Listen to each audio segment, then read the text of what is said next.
तो हेलो बच्चों, स्वागत है आप सबका आज के लास्ट लेक्चर लाइफ प्रोसेस में। लाइफ प्रोसेस का आज का होगा आपका लास्ट लेक्चर, जिसमें हम पढ़ेंगे एक्सक्रिएशन। बहुत छोटा सा टॉपिक है, बहुत छोटे से लेक्चर में आज इसको हम खत्म कर देंगे। ठीक है, तो सबसे पहले प्लांट का देखो, एक्सक्रिएशन क्या था। हमने पढ़ा लाइफ प्रोसेस क्या होता है, फिर हमने पढ़ा न्यूट्रिशन क्या होता है, फिर हमने पढ़ा कि न्यूट्रिशन की इंपॉर्टेंस क्या है, फिर हमने पढ़ा कि न्यूट्रिशन बॉडी में लिया कैसे जाता है, न्यूट्रिशन से फिर क्या मिल गया, हमें फूड मिल गया। फिर हमने देखा रिस्पायरेशन, जिससे हम न्यूट्रिशन से क्या निकालते हैं, जो हमने फूड स्टोर किया उससे हम क्या निकालते हैं, उससे हम एनर्जी निकालते हैं। फिर उसके बाद अब रिस्पायरेशन के थ्रू हमने एनर्जी निकाल ली या और भी जो प्रोडक्ट है, उसके बाद हमने उसको ट्रांसपोर्ट किया डिजायर सेल में। अब वहाँ पे हमने देखा था रिस्पायरेशन में कुछ क्या बचे थे, रिस्पायरेशन में कुछ है अनवांटेड, जो अनवांटेड सबस्टेंस बच गए थे, जो एक्सट्रैक्टिव प्रोडक्ट था। और भी बहुत सारे एक्सट्रैक्टिव प्रोडक्ट होते हैं जो हमारी बॉडी को नहीं चाहिए होते हैं। आज हम उन सबको क्या करेंगे, बाहर क्या करेंगे, उन सबको आज बाहर। कैसे बाहर करते हैं, तो आज हम देखेंगे कि उसको हम बाहर कैसे करते हैं। तो एक्सक्रीशन अभी जो हम पढ़ने जा रहे हैं टॉपिक, वो है कौन सा, excretion in human beings. Excretion in human beings, देखो एक्सक्रिएशन जो होता है वो ह्यूमन बींग का जो एक्सक्रिएशन होता है वो किसके थ्रू होता है, किडनी के थ्रू होता है। जो हमारी बॉडी का एक्सक्रिएशन है वो किडनी के थ्रू होता है। किसके थ्रू होता है, किडनी के थ्रू होता है। क्या एक्सक्रिएशन होता है, जैसे हमारा ब्लड है, ठीक है। जैसे हमने देखा अभी ब्लड में हमारा क्या हो रहा था, जो ब्लड से क्या हो रहा था, हमारा जो फूड हमने डाइजेस्ट किया वो ट्रांसफ़र हो रहा था, और उसके बाद हमारा ऑक्सीजन भी ट्रांसफ़र हो रहा था। जितना भी सब कुछ ट्रांसपोर्ट होता है तो किसके थ्रू हो रहा था, ब्लड के थ्रू हो रहा था।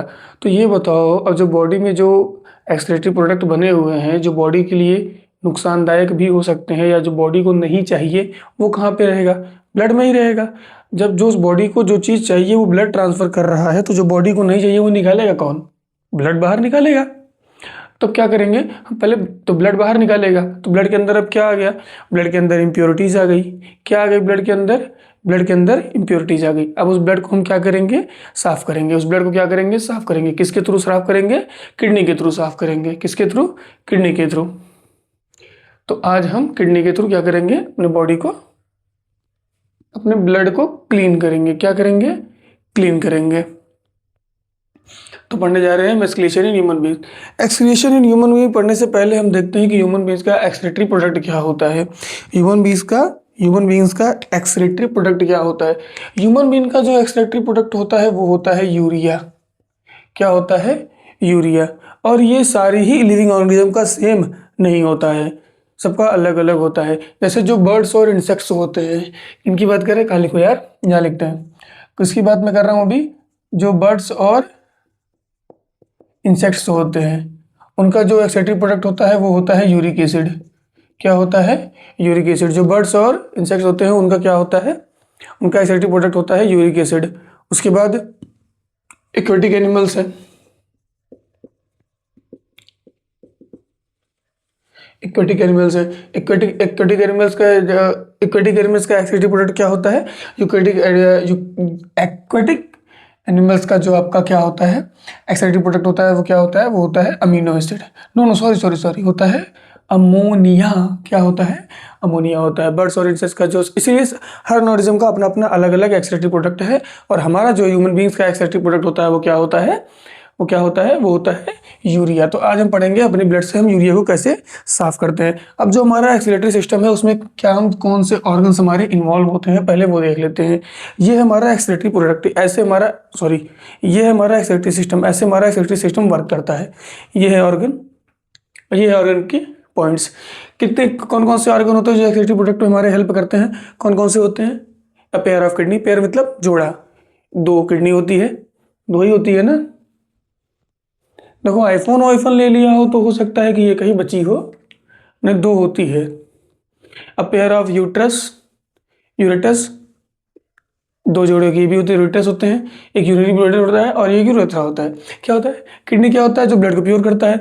यूरेटर क्या होता है, यूरेटस क्या होता है, जो किडनी से जो अनवांटेड प्रोडक्ट हैं, जो यूरिया है, उसको क्या करता है, ट्रांसफर करता है। कहाँ ट्रांसफर करता है, किडनी से यूरिनरी ब्लैडर। अब यूरिनरी ब्लैडर क्या करता है, यूरिनरी ब्लैडर जो आपका प्रोडक्ट ट्रांसफर होकर आया है उसको क्या करता है, स्टोर करता है। क्या करता है, स्टोर करता है। और वो स्टोर करने के बाद इसके थ्रू, यूरेथ्रा के थ्रू एक्सक्रिएट हो जाता है। जैसे कि डाइजेस्टिव सिस्टम में हमारा जो वेस्ट प्रोडक्ट बच चुका था, जो बॉडी ने नहीं एब्जॉर्व किया था, अनएब्जॉर्ब प्रोडक्ट जो हमारा बचा हुआ था कहाँ पे, लार्ज इंटेस्टाइन में जो बच गया था, उसको क्या किया था, रेक्टम ने स्टोर किया था और एनएस ने क्या किया था, एनएस उससे बाहर कर दिया था। उसी तरह से इसने ट्रांसपोर्ट किया, इसने स्टोर किया, इसने बाहर कर दिया। अब क्लीन किसने किया, किडनी ने। जो उसके बाद जो प्रोडक्ट बचा उसको ट्रांसपोर्ट किसने किया, यूरेटस ने। और उसके बाद स्टोर किसने किया उसको, यूरिनरी ब्लैडर ने। और किसने उसको बाहर निकाल दिया, यूरेथ्रा ने उसको बाहर निकाल दिया। उसके बाद किडनी पढ़ते हैं। किडनी क्या है, एक बीन शेप का स्ट्रक्चर होता है। बीन शेप का स्ट्रक्चर होता है जो कहाँ होता है, आपके यहाँ पे होता है। ये रहा, ये दिख रहा है, ये इतना पार्ट ये दिख रहा है, ये वाला, ये यहाँ पे क्या होता है, किडनी आपके बैक में इस एक इधर होता है, एक इधर होता है। Either side of the back bone protected by the rib muscle and muscle of a back. ये जो मसल होगी है उसको प्रोटेक्ट करने के लिए, और जो रिब केज है, जो फ्लोटिंग रिब्स होते हैं, वो आपको किडनी को प्रोटेक्ट करने में हेल्प करते हैं। क्या, ये वाला पार्ट अगर दिख रहा हो तो। उसके बाद इसकी जो लेंथ होती है वो 10 to 12 सेंटीमीटर होती है। इसकी जो विड्थ होती है वो 5 to 7 सेंटीमीटर होती है। इसका जो वेट होता है वो 120 ग्राम टू 170 ग्राम होता है। उसका फंक्शन क्या है, इसका फंक्शन वही है जो हमारी बॉडी में पॉइजनस सब्सटेंस है, जैसे यूरिया है, सम वाटर सॉल्ट्स हैं, और भी जितने थोड़े जो एक्सेस वाटर होता है, इन सबको क्या करता है, इन सबको बॉडी से बाहर निकाल देता है। इन सबको बॉडी से बाहर निकाल देता है। और यूरिया किस कलर का होता है, एक एलोइस लिक्विड है। कैसा लिक्विड है, एक एलोइस लिक्विड है, में एक एलोइस लिक्विड के फॉर्म में रिएक्ट हो जाता है, इजेक्ट हो जाता है। उसके बाद आते हैं यूरेटर में। यूरेटर क्या है, a pair of a thin muscular tube. ये जो ट्यूब दिख रही है, एक ट्यूब होती है, नली की तरह होती है, मस्कुलर, पतली सी। ये थिस नहीं है, ये थिन है। Thin muscular tube called the ureter. It carries the urine from the kidney to the urinary bladder. उसके बाद हमारा क्या आता है, यूरिनरी ब्लैडर। यूरिनरी ब्लैडर क्या करता है, जो यहाँ से ए प्रोडक्ट आया है वो उसको क्या करता है, स्टोर करता है। क्या करता है, स्टोर करता है। It is a muscular sac like structure with store the urine. हाँ, ये क्या होता है, emptied by the process of micturition. इसको जो खाली, इम्पिटेड मीन्स इम्पटी करना, खाली करना। इसको जो खाली करते हैं उस प्रोसेस को क्या कहते हैं, मिक्सचुरेशन। मिक्सचुरेशन खाली करने की प्रोसेस को कहते हैं मिक्सचुरेशन। और एक जो इसकी वजह से क्या हो जाता है, यूरिनेशन। यूरिनेशन मतलब डिस्चार्ज ऑफ यूरिया, या यूरिया का बाहर निकलना। जो हम क्या टॉयलेट करते वक्त जो बाहर निकलता है उस प्रोसेस, उसको कहते हैं यूरिनेशन। और जिस प्रोसेस के थ्रू बाहर निकलता है उसको क्या कहते हैं, मिक्सचुरेशन। उसके बाद क्या बचता है, अपना बचता है ये क्या, यूरेथ्रा। क्या बचता है, urethra. This tubes arises from the urinary bladder and have to expel the urine out of the body. ये वो ट्यूब है जो यूरिनरी ब्लैडर से अटैच होती है और आपकी यूरिन को क्या करती है, बाहर निकालने में आपकी मदद करती है। और ये एक स्फिंक्टर मसल के द्वारा कंट्रोल की जाती है। कि जो हम लोग रोकते नहीं, जैसे हम लोग को सोच ले जाती है, कुछ देर रोक के रखते हैं कि अभी पॉइंट है, कुछ देर बाद जाएंगे। हाँ, वो जो मसल है ना, उसको स्फिंक्टर मसल कहते हैं। वही इसको इजेक्ट या उसको बाहर या अंदर रखने के लिए मदद करती है। और उसके बाद क्या बचा हुआ है, हाँ, मेल में ये कॉमन है। मेल में ये कॉमन पासेज है किसके लिए, स्पर्म के लिए भी और यूरिन के लिए भी। अब स्पर्म क्या होता है, ये तो आप नेक्स्ट चैप्टर भी, 3rd चैप्टर में पढ़ोगे, sexual reproduction in flowering plant and human beings. सिर्फ आप सबको पता तो होगा, ये है बहुत ही बड़े बदमाश आदमी हो, पता तो तुम सबको होगा, ठीक है, क्या होता है। तो यूरिन और इसका दोनों का कॉमन पासेज है। ये रहा आपका, ये रहा किडनी। और ये एनसीईआरटी में ये डायग्राम बिल्कुल लेवल है, तो बिल्कुल याद करके जाना। ये किडनी है, यूरेटर है, यूरिनरी ब्लैडर है, यूरेथ्रा है, ये मसल है, और ये है रीनल आर्टरी। जैसे वहाँ पे पल्मोनरी आर्टरी थी ना, पल्मोनरी आर्टरीज क्या कहती है, डीऑक्सीजनेटेड ब्लड लेके आती है। वैसे ही यहाँ पे पल्मोनरी आर्टरी होती है जो कि क्या लेकर आती है, डर्टी ब्लड लेकर आती है। और रीनल वेन है, जैसे वहाँ रीनल पल्मोनरी वेन्स थी जो ऑक्सीजनेटेड ब्लड लेके जाती थी, वैसे ही रीनल वेन है जो क्लीन ब्लड लेके यहाँ से चली जाएगी। वेन गंदा गंदा, आर्टरी अच्छा, पल्मोनरी वेन अच्छा, रीनल वेन अच्छा, वेन गंदा गंदा, ठीक है। और आर्टरी अच्छी, पल्मोनरी आर्टरी गंदी, पल्मोनरी और रीनल आर्टरी गंदी। कहना क्या चाहता हूँ, समझ में आया ना, समझ में आया तो ठीक है। इसमें से कुछ लिखना हो तो लिखिए। उसके बाद क्या दिया हुआ है, नेफ्रॉन दिया। जो देखिए किडनी में बहुत सारे क्या होते हैं, नेफ्रॉन होते हैं। जो किडनी का क्या होता है, जो फंक्शनल यूनिट है वो नेफ्रॉन होता है। हमारी एनसीईआरटी में नेफ्रॉन का बिल्कुल डायग्राम दिया हुआ है। नेफ्रॉन का डायग्राम देखते हैं और उसका फंक्शन देखते हैं। तब तक इसमें से कुछ लिखना हो आप लिखिए, मैं इसको इरेज करके कुछ आगे का देखता हूँ, फिर लिखता हूँ।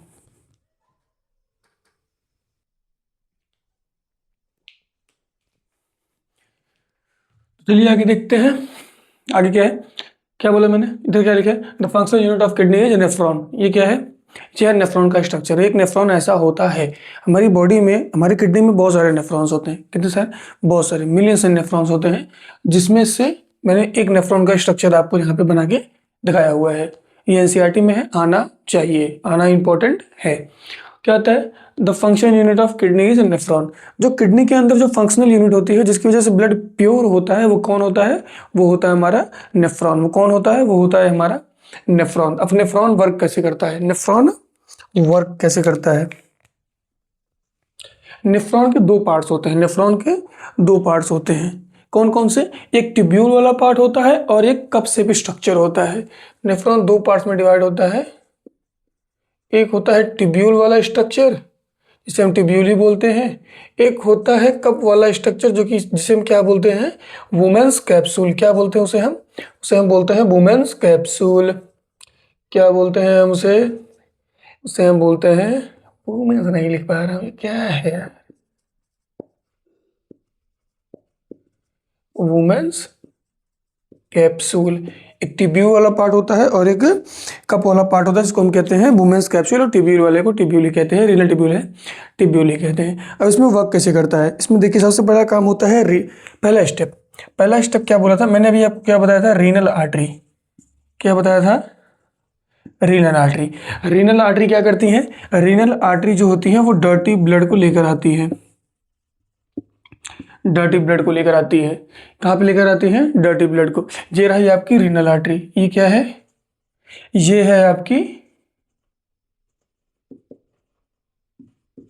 Renal artery. क्या लेकर आती है, डर्टी ब्लड यहाँ से अंदर हो। अब यही रीनल आर्टरी बहुत सारे बंच ऑफ कैपिलरीज में डिवाइड हो जाती हैं। बंच ऑफ कैपिलरीज का मतलब है पतली पतली पतली पतली पतली पतली पतली पतली बहुत सारे नसों में डिवाइड हो जाती हैं। बहुत सारी कैपिलरीज पतली पतली कैपिलरीज में डिवाइड हो जाती हैं। जब वो पतली पतली कैपिलरीज में डिवाइड हो जाती है, उस पतली पतली कैपिलरीज को हम क्या कहते हैं, ग्लोमेरुलस। क्या कहते हैं, जब ये डर्टी ब्लड्स को, रियल कैपिलरीज डर्टी ब्लड को लेकर आती हैं, कहाँ पे, वुमेन्स कैप्सूल में। वुमेन्स कैप्सूल में क्या होता है, ग्लोमेरुलस। क्या होता है ये,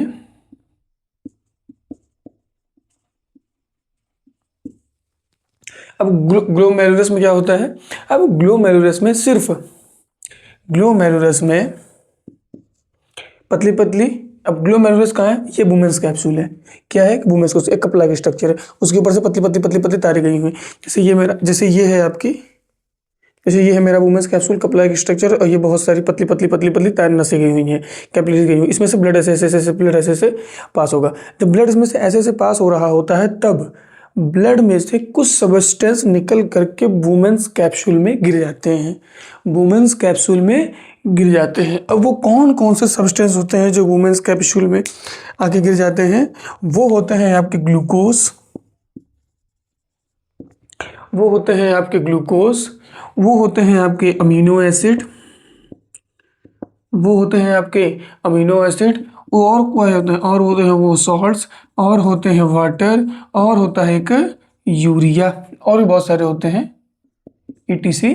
इतनी सारी चीज़ें ग्लोमेरुलस से कहाँ पे आ जाती हैं, वुमेन्स कैप्सूल में आ जाती हैं। कहाँ पे आ जाती हैं, वुमेन्स कैप्सूल में आ जाती हैं। अब वुमेन्स कैप्सूल में आते ही ये ट्यूब्यूल वाला पार्ट स्टार्ट हो जाता है, और इस ट्यूब्यूल वाले पार्ट के थ्रू होते होते होते होते होते होते यहाँ पे आ जाती हैं, जहाँ पे आपका सारा यूरिन कहाँ चला जाता है, यूरिनरी ब्लैडर में। अब देखिए, अब यहाँ से सारा पार्ट आते आते आते आते कहाँ चला गया, यूरिनरी ब्लैडर में। वहाँ से यूरिनरी ब्लैडर से सीधा एक्सक्रीट हो जाएगा, बट हमें निकालना क्या था, यूरिया, पर इसमें क्या और चला गया, glucose, amino acid, salts and water. अब क्या करेंगे, इसको हम वापस से खींच लेंगे, वापस से एब्जॉर्ब कर लेंगे। यहाँ पहुँचने से पहले ये रीनल आर्टरी देखी, रीनल आर्टरी ग्लोमेरुलस में चेंज होने के बाद यहाँ से जाके ये वापस से क्या हो गई, इसी के ऊपर से कॉइल हो जाती है। जैसे ये है ना, अगर ये ट्यूब्यूल लाइक स्ट्रक्चर है, तो इसके ऊपर ऐसे ऐसे ऐसे ऐसे ऐसे ऐसे ऐसे ऐसे ऐसे ऐसे ऐसे ऐसे, जैसे मैं आपको दिखाऊं, अगर मैं आपको दिखाऊं, तो मान लीजिए ये आपका ट्यूब्यूल वाला पार्ट है, तो जो ये रीनल आर्टरी थी, रीनल आर्टरी ये जो रीनल आर्टरी है, रीनल आर्टरी डर्टी ब्लड लेकर आई, वुमेन्स कैप्सूल में यहाँ पे छोड़ दिया। अब वुमेन्स कैप्सूल में यहाँ पे छोड़ने के बाद ये क्या करती है, ऐसे ऐसे ऐसे ऐसे ऐसे ऐसे ऐसे ऐसे ऐसे ऐसे पूरा करके जहाँ तक ट्यूब्यूल रहता है वहाँ तक उसके चारों तरफ लिपटते हुए ऐसे वापस चली जाती है। कहाँ पे, हार्ट के पास जाने लगती है, वेन्स बन जाती है, तो वो रीनल वेन, हाँ रीनल वेन कहते हैं इसको। तो ये क्या कहता है, अब देखिए यहाँ पे देखो, ये एरो दिख रहा है, ये एरो दिख रहा है, ये एरो दिख रहा है, एरो दिख रहा है। अभी इन सारे पार्ट्स में कंसंट्रेशन चेंज होने की वजह से, आप नेक्स्ट ईयर जब 11th-12th में आप जाओगे बढ़िया से पढ़ोगे, कंसंट्रेशन चेंज होने की वजह से क्या होता है, ग्लूकोज, अमीनो एसिड, वाटर और क्या कुछ सॉल्ट्स, ये क्या होते हैं, ये सब वापस से किस में आ जाती हैं, वो जो रीनल आर्टरी आई थी ग्लोमेरुलस में चेंज होने के बाद जब ये रीनल वेन चेंज होकर यहाँ तक आ गई थी, अब ये रीनल वेन हो चुकी है। रीनल वेन में क्या होता है, प्योर ब्लड होता है। अब ये वापस उसको एब्जॉर्ब कर लेंगी, एब्जॉर्ब करने के बाद ये वापस से लेके चली जाएंगी वेन्स के थ्रू हार्ट में, वेन्स के थ्रू हार्ट में। अब उसके बाद यूरिया बच गया, यूरिया नहीं एब्जॉर्ब होता है, क्या क्या, ग्लूकोज वापस रीएब्जॉर्ब हो जाएगा, अमीनो एसिड वापस रीएब्जॉर्ब हो जाएगा, और क्या था, सॉल्ट्स वापस रीएब्जॉर्ब हो जाएगा, सम सॉल्ट, सारे नहीं कुछ, वाटर भी कुछ नहीं, सारे पानी नहीं, कुछ पानी एब्जॉर्ब हो जाएगा, बाकी कुछ इनके थ्रू यहाँ पे, फिर ऐसे ही बहुत सारे नेफ्रॉन्स से कलेक्ट होके यहाँ पे आता है, और फिर यहाँ से कहाँ जाता है, यहाँ से जाता है यूरिनरी ब्लैडर में स्टोर होता है, फिर यूरेथ्रा के थ्रू बाहर हो जाता है। ये रहा पूरा हमारा नेफ्रॉन का वर्किंग। अब यहाँ पे ये ऐसे खत्म हो जाता है। उसके बाद एक टॉपिक आता है, अगर हमारा किडनी फेल हो जाता है। किडनी फेल होने का मतलब है हमारा नेफ्रॉन वर्क करना बंद कर देता है। हमारा नेफ्रॉन क्या करता है, वर्क करना बंद कर देता है। हमारा नेफ्रॉन क्या करता है, वर्क करना बंद कर देता है। नेफ्रॉन वर्क करना बंद कर देता है, तो जिसकी वजह से हमारा जो ब्लड है वो डर्टी हमेशा बना हुआ रहता है। अब अगर ब्लड डर्टी है तो वो ना ही कुछ कैरी करेगा, ना ही ट्रांसपोर्ट करेगा, और आदमी की क्या हो जाएगी, डेथ हो जाएगी। क्या हो जाएगी, ह्यूमन उस बॉडी की क्या हो जाएगी, डेथ हो जाएगी। तो उसका सिर्फ एक में ही इलाज क्या होता है कि उसको हम क्या करें, जो खराब किडनी है उस किडनी को बाहर निकाल दें, और किसी डोनर से किडनी लेकर क्या करें, वापस से उसमें फिट कर दें। किसी उस ह्यूमन बॉडी में दूसरी किडनी जो मैच हो रही हो वो लगा दें, तो किडनी चल रही है। अब अगर किसी कंडीशन में आपको किडनी नहीं मिलती है, मैक्सिमम कंडीशन में किडनी नहीं मिल पाती है, और जब किडनी आपको नहीं मिल पा रही है तो उस वक्त क्या किया जाता है, एक आर्टिफिशियल किडनी है जो एनसीईआरटी में हमारे दिया हुआ है, इसको क्या बोला गया, हीमोडायलिसिस। क्या बोला गया है, हीमोडायलिसिस एक प्रोसेस है, लेकिन एक फिर आर्टिफिशियल किडनी है जो हॉस्पिटल्स में होती है, वो एक मशीन है, किडनी मशीन भी कहते हैं, या आर्टिफिशियल किडनी मशीन, या किडनी मशीन। कि वो क्या करती है, ये जो वुमेन्स नेफ्रॉन जो ये काम कर रहा है वो सारा काम वो मशीन करती है। वो सारा काम क्या करती है, वो मशीन करती है। एक रेगुलर इंटरवल ऑफ टाइम पे, एक रेगुलर इंटरवल ऑफ टाइम पे, एक हफ्ते या 10 दिन या 8 दिन, जितने दिनों बाद डॉक्टर बुलाता है, पेशेंट को वहाँ पे जाना पड़ता है। पेशेंट जाने के बाद क्या होता है, ये जो रीनल आर्टरी है ना, ऐसे आर्टरी में क्या करते हैं, इंजेक्शन लगाते हैं, और आर्टरी के थ्रू आपके ब्लड क्या करते हैं, वो निकाल लेते हैं। अब आर्टरी के थ्रू ब्लड निकालने के बाद, आर्टरी के थ्रू कुछ इस तरह होता है। मान लीजिए ये आपका हाथ है, ये आपकी आर्टरी वाली नस है, ये आपकी आर्टरी है, और मैं ब्लू से बना देता हूँ आपका वेन। रेड से आपकी आर्टरी है और ब्लू से क्या है, वेन। अब यहाँ से जो आपका ब्लड कलेक्ट करते हैं उसके बाद एक मशीन में लेके जाते हैं। मशीन कुछ इस तरह से होती है, उसके अंदर खूब ढेर सारे क्या, जैसे ये बने हुए थे ना, ऐसे ही खूब ढेर सारे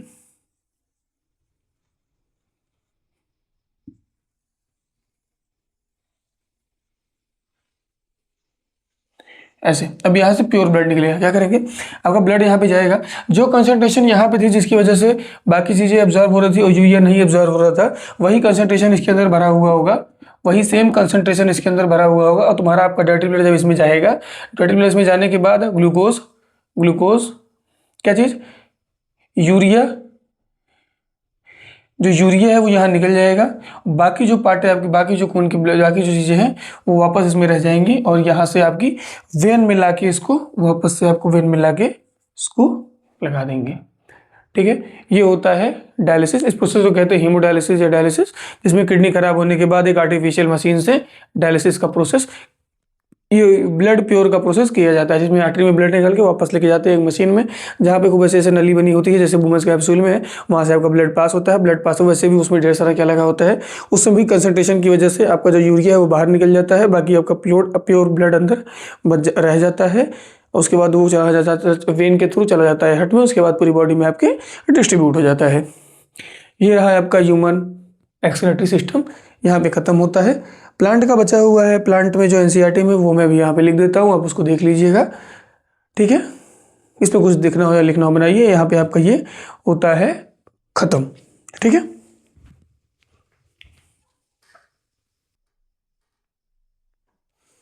तो चलो लास्ट वाला क्या बचा हुआ है, प्लांट एक्सक्रिएशन। प्लांट एक्सक्रिएशन में जो वेस्ट मटेरियल है वो कैसे कैसे डिस्चार्ज होता है या बॉडी के बाहर, प्लांट के बाहर कैसे निकलता है, आओ देखते हैं। जैसे कि ऑक्सीजन, कार्बन डाइऑक्साइड और वाटर, ये तीनों को हमने डिटेल में पढ़ लिया हुआ है पीछे। ऑक्सीजन कैसे, जो फोटोसिंथेसिस का बाय प्रोडक्ट होता है वो क्या होता है, ऑक्सीजन। फोटोसिंथेसिस का बाय प्रोडक्ट जो ऑक्सीजन होता है वो किसके थ्रू बाहर हो जाता है, स्टोमेटा के थ्रू बाहर हो जाता है, स्टोमेटा के थ्रू बाहर हो जाता है। उसके बाद कार्बन डाइऑक्साइड, कार्बन डाइऑक्साइड किसका बाय प्रोडक्ट है, कार्बन डाइऑक्साइड रिस्पायरेशन का बाय प्रोडक्ट है। अब जो बाय प्रोडक्ट कार्बन डाइऑक्साइड जो रिस्पायरेशन का बाय प्रोडक्ट है वो एज अ फोटोसिंथेसिस किस में यूज हो जाता है, फोटोसिंथेसिस में एज ए इनऑर्गेनिक सब्सटेंस किस में यूज होता है, फोटोसिंथेसिस में। उसके बाद जब बच जाता है तब भी उसको स्टोमेटा से बाहर कर देते हैं। उसके बाद क्या आया था, वाटर, इसको किसके थ्रू बाहर किया था, स्टोमेटा। इसको हमने कहाँ पे यूज कर लिया था,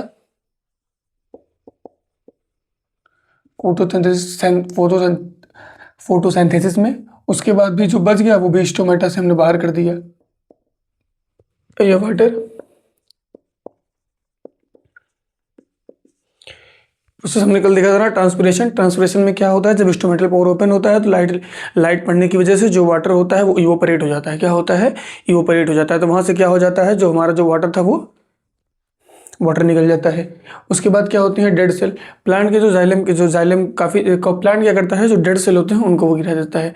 डेड सेल्स के रूप में जो सेल्स काम के नहीं है वो एज डेड सेल्स बाहर चले जाते हैं। उसके बाद क्या है, लीव्स है। देखो जो पतझड़ आती है, पतझड़ आता है ना, पतझड़ में क्या होता है, प्लांट के वो जितने भी वेस्ट प्रोडक्ट है वो कहाँ पे लेके जाके स्टोर कर लेते हैं, प्लांट के जो वेस्ट प्रोडक्ट होते हैं उसको ले जाके वो लीव्स में स्टोर करते हैं, जो स्टोर करने लायक होते हैं, जो लीफ में स्टोर हो सकें उन सबको उठा के लेके जाते हैं, लीफ में स्टोर कर लेते हैं। और लीफ में स्टोर करने के बाद उन्हें क्या करते हैं, जब आटम आता है, जब पतझड़ होती है तो वो लीफ फॉल हो जाती है, तो वेस्ट प्रोडक्ट कहाँ हो जाते हैं, अब बाहर हो जाते हैं। तो जो लीफ गिरना होता है उसमें क्या होता है, प्लांट का जो वेस्ट मटेरियल होता है, जो वेस्ट होता है वो डिस्चार्ज होता है, वो एक्सक्रिएट हो जाता है, बाहर हो जाता है। उसके बाद सेलुलर वैक्यूल के थ्रू भी वेस्ट प्रोडक्ट का एक्सक्रिएशन होता है।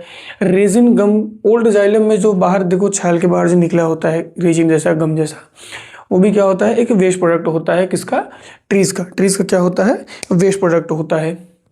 और सम वेस्ट आर, और जो सम वेस्ट क्या कुछ वेस्ट क्या होते हैं, ट्रीज में रूट के थ्रू डायरेक्ट ही क्या हो जाते हैं, एक्सक्रिएट हो जाते हैं। तो oxygen, carbon dioxide, water, dead cell और लीस वाला जो क्या था मेन था, सेलुलर वैक्यूल, रेजिन गम जो पेड़ के बाहर निकला नहीं था, गूदा जैसा, गम जैसा, वो, और सॉइल की तरह खत्म हो जाता है, सॉइल में डायरेक्ट हो जाता है रूट से। तो यहाँ पे लाइफ प्रोसेस आपका होता है खत्म, ठीक है। पहला चैप्टर हो गया है खत्म, 12 और बचे हैं, टोटल 13 चैप्टर हैं। एनसीईआरटी मेरे पास है अभी, ये एनसीईआरटी आपके मेरे पास है, जिसमें से कितने हैं, 13 चैप्टर हैं, जिसमें से पहला चैप्टर मैंने खत्म किया है लाइफ प्रोसेस। अब नेक्स्ट मैं सोच रहा हूँ केमिकल रिएक्शन इक्वेशन या फिर कंट्रोल एंड कोऑर्डिनेशन, या केमिकल रिएक्शन एंड इक्वेशन, दोनों में से जो भी सही लगेगा नेक्स्ट चैप्टर वही आएगा। अब देखते हैं, ये आपका मंडे को वीडियो आएगा, संडे को तो कोई वीडियो नहीं आएगा जहाँ तक है। संडे को भी ये वीडियो जो मैं रिकॉर्ड कर रहा हूँ ये आपको संडे को जाएगा। मंडे को देखते हैं मंडे को आता है कि नहीं आता है, संडे को अगर मैं ले लेता हूँ तो मंडे का वीडियो आपको नहीं आएगा। तब तक के लिए बाय बाय, टाटा, पढ़ाई करते रहे, all the very best, bye bye.